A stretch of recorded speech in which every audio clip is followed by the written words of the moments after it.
हुड्डा यहाँ पहुँच रहे सर, क्या बताना चाहूँगा, क्या जनता को देना चाहूँगा?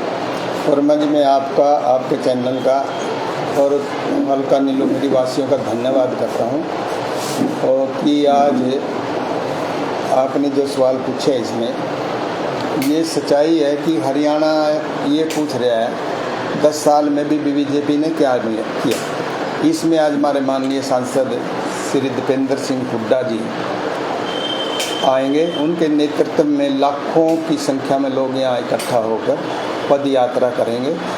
नाज मंडी से लेकर बाबा भीमराव अम्बेडकर चौक से होते हॉस्पिटल चौक पे पहुँचेंगे और वहाँ भाषण होगा। तो इसमें 10 साल का हिसाब मांग रहे। भी सरकार को 10 साल लगभग हो गए हैं बने हुए को। किया क्या है?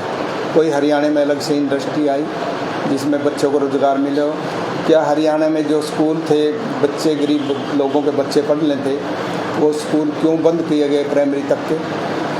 तो गरीब लोग हैं वो सरकारी स्कूल में बच्चों को पढ़ा लेते थे और अपना बच्चों का भविष्य बनाने में लगे रहते थे। वो स्कूल बंद हो गए और कहीं भी +2 का स्कूल है भी है या कहीं 10वीं का, वहाँ से बच्चों के सभी के पास इतने साधन भी, किसी पे साइकिल भी हो, माँ बाप बड़ी दिक्कत से पढ़ाता है।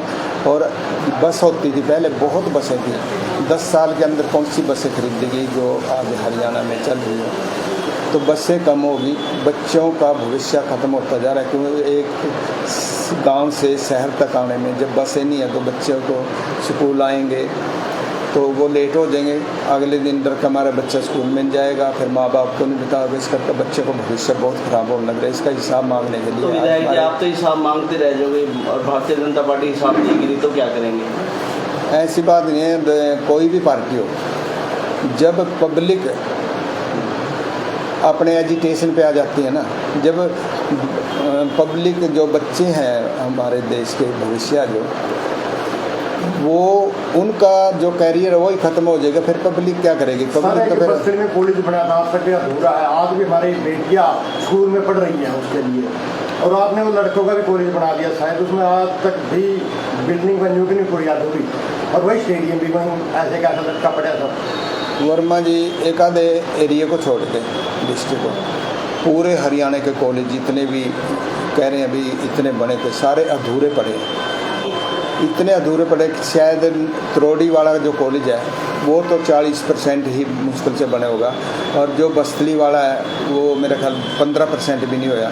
उसकी नींव भरेगी, पता नहीं वो कहाँ पैसे गए, कहाँ ठेकेदार है। ये कल्ले ठेकेदार के हाथ की बात तो है नहीं, तो इसमें अधिकारी तो ज़रूर शामिल है। अधिकारियों के मिले बगैर पेमेंट कैसे होगी?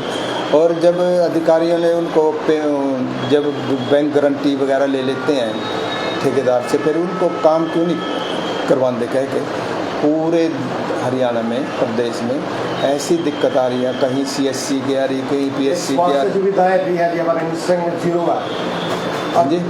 निस्संग क्षेत्र में आज भी 0 है। रेफर सेंटर बन गया हमारा CSC भी, और गोंदर में PSC खुली थी सर, वो उसका ताला लगा पड़े, आज तक नहीं चालू हो पाई। वो कारण क्या रहा विधायक साहब?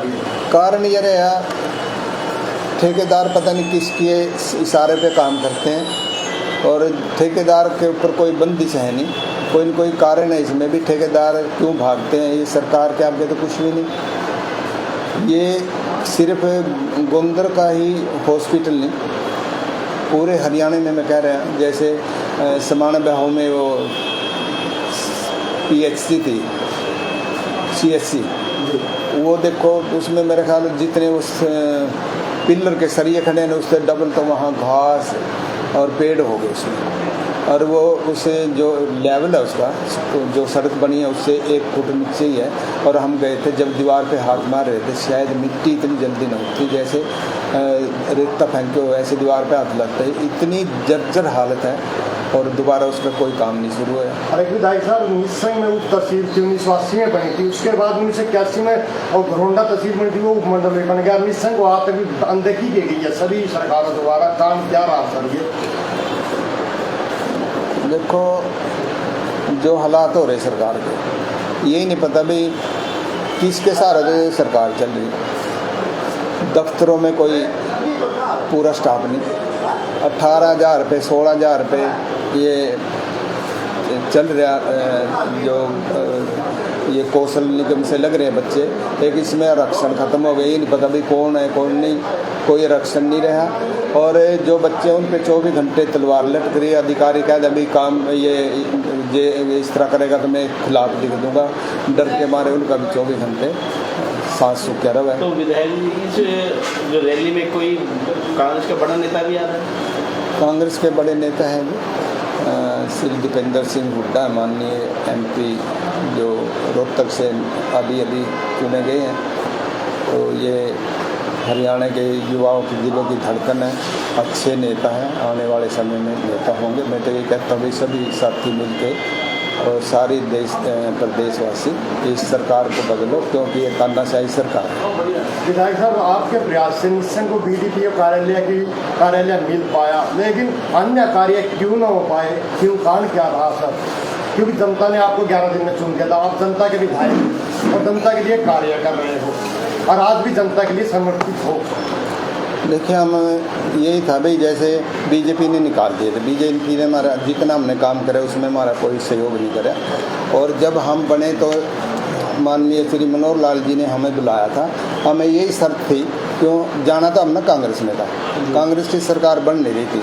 तो फिर अपने साथी बोले भी हमें काम करवाना है, तो हम इस करके इनके साथ गए थे। क्यों, इन्होंने बुलाए थे बार बार। मेरे घर जाने से पहले जिस दिन रिजल्ट आउट हुआ था 24 अक्टूबर 2019 को, उससे पहले सारी बीजेपी सारे वहाँ के नेता घर पहुँच गए थे। मैंने कहा ये तो पूरा ही ऑफिस यहीं खुल गया कि बीजेपी का। उनको ये चाल थी भी इनको मिला लें और बाद में मिला के फिर कोई काम अब तक कोई होया नहीं। जी, आगे आगामी रणनीति क्या रहेगी विधायक साहब आपकी? और जनता यदि दोबारा आपको मौका देती है तो निश्चित क्षेत्र के लिए क्या प्राथमिकता रहेगी? हल्का नीलोखेड़ी तो निश्चित तो आज तक पिछड़ा हुआ। मैं यही निवेदन करता हूँ जनता से, भाई जो गरीब हित में, देश हित में, जवान हित में, किसान हित में जो सरकार है कांग्रेस, उसको ले आए। अब बीजेपी बार बार ये कह रही है 70 साल में क्या किया इन्होंने। 70 साल पहले जब देश आज़ाद हुआ, यहाँ एक सुई बनाने का भी कोई इंडस्ट्री नहीं थी, सुई नहीं बनती थी हमारे देश में। अब 70 साल में इन्होंने क्या करा, बड़ी बड़ी मशीनें, मोटरें, हवाई जहाज, रेलगाड़ी, बसें, सारा कुछ यहीं बनता है। मैं ये कह रहा भाई क्या करें इन्होंने। और आज तक कोई भी ऐसा वो नहीं था। आज जो तानाशाही कई बुजुर्ग कहते हैं, कईयों से सुना मैंने, भाई इतने तानाशाह तो अंग्रेज भी नहीं थे। कई बार तो कई बुजुर्गों में बिस्ते तो अच्छा अंग्रेजों के राज। एक विधायक साहब, हमारे हरियाणा बेरोजगारी में नंबर 1 बन चुका है सर। आज हमारे बच्चे आपके गांव भी है, वो लड़का वो भी हुआ विदेश में जाकर गुदेरा गोली मार दी गई। और ये यदि हमारे हरियाणा में उनको रोजगार मिलता तो क्यों जाते बाहर? ये जो आज हरियाणा मांगे हिसाब जो ये अभियान चल रहा है, ये कह रहे हैं भाई बीजेपी ने 10 साल में जो इतने बड़े बड़े रुकमारी किया क्या है। भाई कौन सी इंडस्ट्री ऐसी लगाई भी हमारे बच्चे यहाँ रह जाए। जो थोड़ी बहुत ही ज़मीन थी वो बेचने पे मजबूर हो गए, माँ बाप भी मजबूर हो गए, भाई बच्चों का यहाँ रोज़गार नहीं, अब भूखे मरेंगे तो लड़ाई झगड़ा होएगा।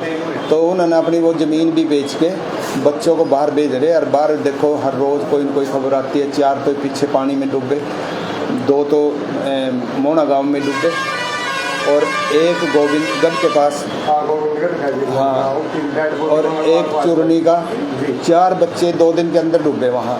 और एक हमारे ये जो गांव का गोंदर का था, निस्संग रह रहे थे, पवन वर्मा जी का बेटा, इसको गोली मारी गई। ये सरकार की नाकामी है जो 10 साल में पूरा, मेरे ख्याल मेरा नीलोखेड़ी में तो मेरे ख्याल कोई जवान बच्चा ऐसा है ही नहीं भाई जो यहाँ माँ बाप के बाद में कोई माँ बाप को दिक्कत हो जाए उसकी सेवा कर सके। ये तो हमारे साथ हल्का नीलोखेड़ी के विकास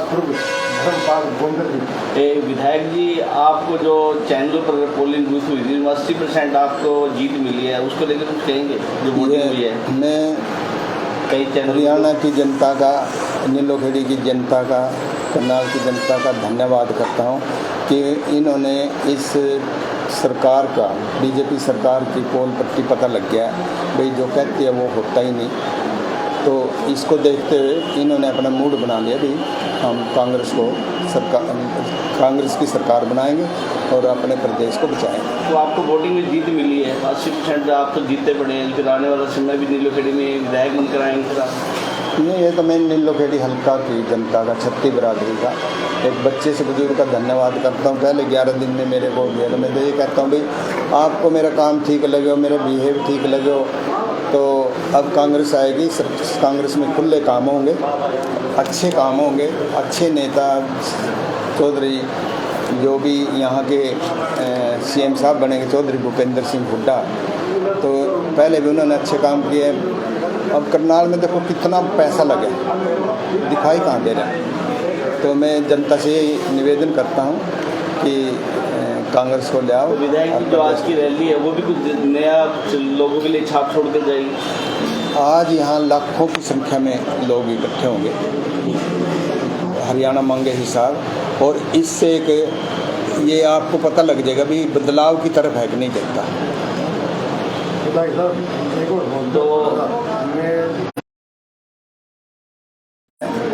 एक निवेदन करता हूँ हल्का वासियों से हाथ जोड़ के कि मैंने इलेक्शन में भी ये कहा था भी मैं अपने आप को एमएलए साबित नहीं करना, मैं आपका सेवक रहूँगा, विधायक तो आप लोग ही रहेंगे।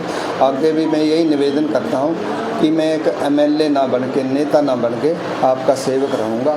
क्यों इस बार जो हम काम कराते रहे, बड़े मुश्किल से काम कराने पड़े, क्यों जो भी काम अच्छे कराते थे उस पर ना कोई न कोई बंदिश थी। कभी मंडलाध्यक्ष की अप्रोच लग रही है, कभी जिलाध्यक्ष की, कभी यहाँ के नेताओं की, भाई इस काम को रोका जाए। यही डालो आप नीलोखेड़ी में, नीलोखेड़ी जीटी रोड से संधीर सिकरी गुंटो तक 14.5 किलोमीटर की सड़क थी। इस पर कितने नीलोखेड़ी और संधीर के बीच में कितने प्रयास करें हमने, बड़ी मुश्किल से बनी, क्योंकि अधिकारी भी नहीं लग गए हैं भाई क्या करें, हम किधर जाएं, हम तो काम कराना चाहते हैं, कहीं कहीं से फोन आ रहे भी इसको रोको। तो मैं ये कह रहा भाई काम जो अच्छा काम है उसको नहीं रुकवाना चाहिए। मैं सबसे निवेदन करता हूँ कि मैं आपका नेता नहीं, एमएलए नहीं, विधायक नहीं, मैं आपका सेवक बनकर काम करूँगा। धन्यवाद।